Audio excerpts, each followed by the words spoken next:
क्या कभी ऐसा हुआ है कि कोई चीज इतनी खूबसूरत लगे कि वो सच ही ना लगे?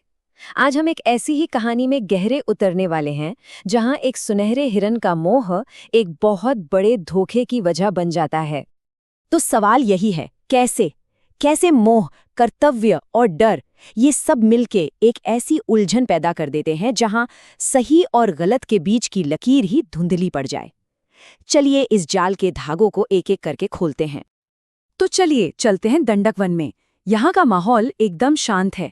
राजकुमार राम, उनकी पत्नी सीता और भाई लक्ष्मण तीनों अपना वनवास बिता रहे हैं। लेकिन ये वो खामोशी है जो किसी बड़े तूफान के आने का संकेत देती है। सब कुछ बदल जाता है जब सीता की नज़र एक बहुत ही सुंदर सुनहरे हिरन पर पड़ती है। उन्हें उसे पाने की इच्छा होती है। बस यही एक छोटी सी इच्छा राम को घने जंगल में खींच ले जाती है और यहीं से उस जाल की पहली बिसात बिछ जाती है। और फिर जंगल से ये आवाज़ गूंजती है। ये पुकार सीधे सीता के दिल में जाकर लगती है। आवाज़ उनके पति राम की थी और उसमें दर्द था। उनके लिए तो ये खतरे का एक सच्चा संकेत था। पर क्या वाकई में ऐसा था? यहीं से शक और डर का असली खेल शुरू होता है। अब कहानी का सारा दारोमदार लक्ष्मण के कंधों पर आ जाता है। वो एक ऐसे दौराहे पर खड़े हैं जहां एक तरफ भाभी की चिंता है और दूसरी तरफ भाई का दिया हुआ एक अटल आदेश। कोई भी रास्ता आसान नहीं है। देखिए, ये टकराव कितना गहरा है। एक तरफ सीता है जो डर और चिंता में डूबी हुई हैं। वो लक्ष्मण से कह रही हैं कि जाओ अपने भाई की मदद करो। और दूसरी तरफ लक्ष्मण, जिन्हें यकीन है कि उनके भाई को कोई नहीं हरा सकता। वो जानते हैं कि ये जरूर किसी राक्षस की चाल है ताकि उन्हें सीता से दूर किया जा सके। और इसी घबराहट में सीता के मुंह से कुछ ऐसे कठोर शब्द निकल जाते हैं जो सीधे लक्ष्मण के दिल पर, उनकी वफादारी पर चोट करते हैं। ये सिर्फ इल्जाम नहीं थे, ये ऐसे शब्द थे जो एक भाई के समर्पण पर ही सवाल उठा रहे थे। अपनी भाभी के इन कड़वे शब्दों से लक्ष्मण पूरी तरह टूट जाते हैं और वो एक फैसला करते हैं।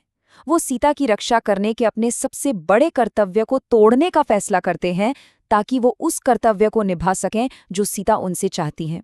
ये एक ऐसा पल था जो उनकी किस्मत लिखने वाला था। लेकिन जाने से पहले लक्ष्मण अपनी तरफ से सीता की सुरक्षा पक्की करने की एक आखिरी कोशिश करते हैं और यहीं जन्म होता है उस प्रसिद्ध लक्ष्मण रेखा का। ये सिर्फ जमीन पर खींची एक लकीर नहीं थी। सोचिए, ये मंत्रों की शक्ति से बनी आग की एक अदृश्य दीवार थी, एक ऐसा जादुई कवच जिसे कोई भी बुरी नीयत वाला पार नहीं कर सकता था। और इस रेखा का नियम बिल्कुल साफ था। लक्ष्मण ने इसे खींचकर एक आखिरी चेतावनी दी थी कि कोई भी अगर बुरे इरादे से इसे पार करने की हिम्मत करेगा तो उसी पल जलकर राख हो जाएगा। ये सीता का अंतिम सुरक्षा कवच था। लक्ष्मण के ये शब्द सिर्फ एक हिदायत नहीं थे, ये एक वचन था जो उन्होंने सीता से लिया था कि चाहे जो हो जाए वो इस रेखा से बाहर कदम नहीं रखेंगी। लेकिन सवाल ये था कि क्या ये वादा निभाया जाएगा?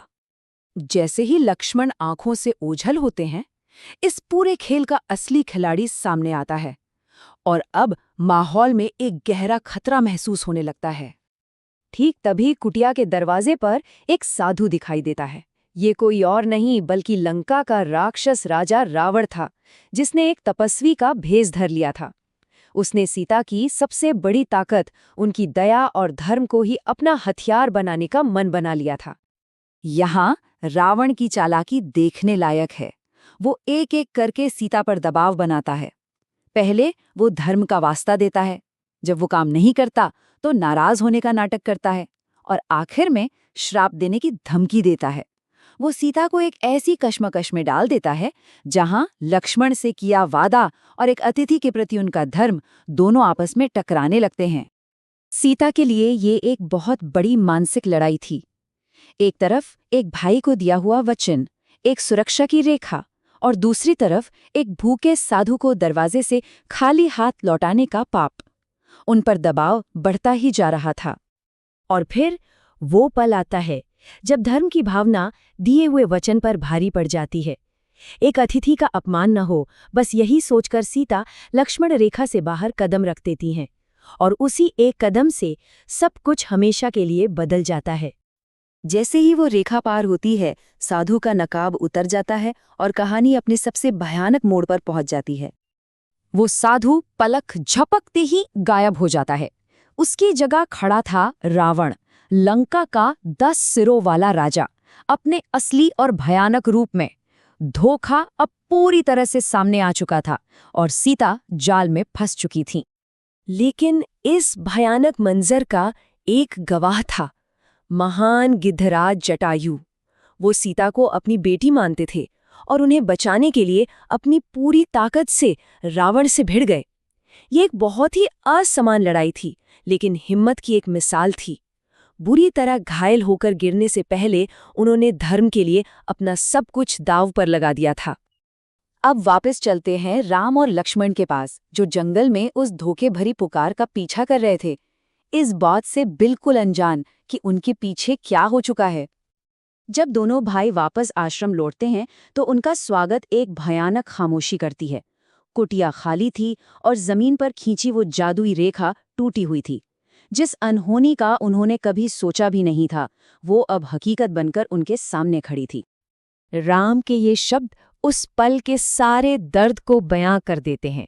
सोचिए, एक सुनहरे हिरण का मोह, एक झूठी पुकार, कुछ कड़वे शब्द और एक मुश्किल फैसला। कैसे इन छोटी छोटी कड़ियों ने मिलकर एक ऐसी बड़ी त्रासदी को जन्म दिया जिसने कहानी की दिशा ही बदल दी। और यहीं पर ये कहानी हमें एक गहरे सवाल के साथ छोड़ जाती है।